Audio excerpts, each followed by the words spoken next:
The year is 2025, but some things never change. We humans are still drawn to the dark, to the things that go bump in the night.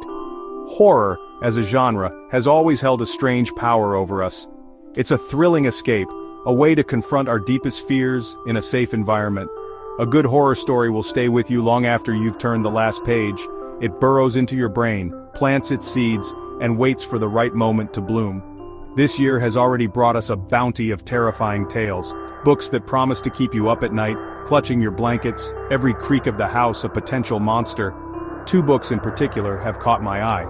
Witchcraft for Wayward Girls by Grady Hendrix and The Buffalo Hunter by Stephen Graham Jones. Both explore the dark side of humanity, but in vastly different and equally compelling ways. These aren't your run-of-the-mill haunted house stories.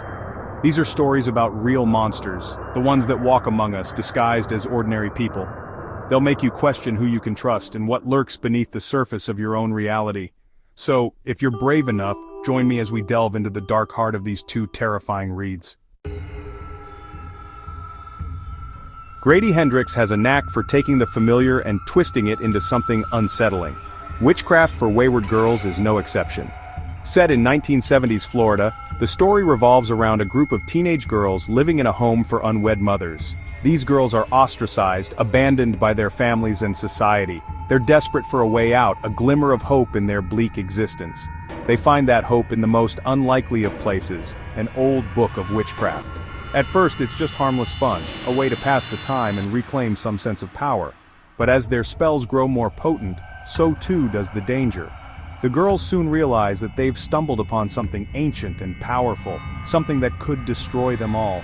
Hendrix masterfully weaves together elements of horror, coming of age, and social commentary. He doesn't shy away from the harsh realities faced by these young women in a time when they were often silenced and ignored. The result is a story that is both terrifying and deeply moving. What makes Witchcraft for Wayward Girls so effective is Hendrix's signature blend of horror and humor. He knows how to make you laugh one minute and then jump out of your skin the next. He creates characters that are flawed, relatable, and ultimately, sympathetic.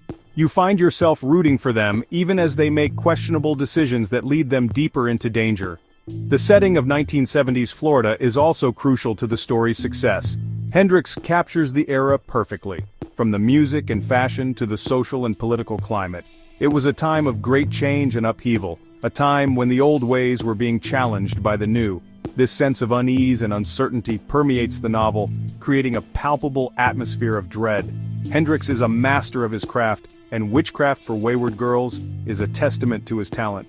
It's a story that will stay with you long after you've finished reading it, a haunting reminder that sometimes the most terrifying monsters are the ones we create ourselves.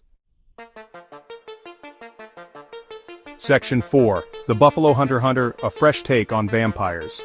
Stephen Graham Jones is another author who consistently delivers spine-chilling reads. The Buffalo Hunter is a prime example of his ability to subvert expectations and deliver something truly unique. Set on the Blackfeet Reservation in Montana, the story follows a young man named Earl who is haunted by a family legacy of hunting vampires. Earl wants nothing more than to escape his past and forge his own path. But when his girlfriend disappears under mysterious circumstances, he's forced to confront the darkness he's been trying so hard to outrun. As he delves deeper into the investigation, he uncovers a horrifying truth. The vampires are real, and they're closer than he ever imagined. Jones masterfully blends Native American folklore with classic vampire mythology, creating a story that is both familiar and wholly original.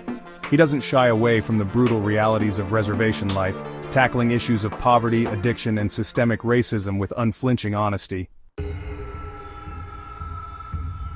Section 5. Jones's masterful storytelling.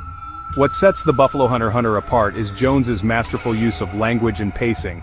He writes with a raw, visceral style that pulls you into the story and doesn't let go.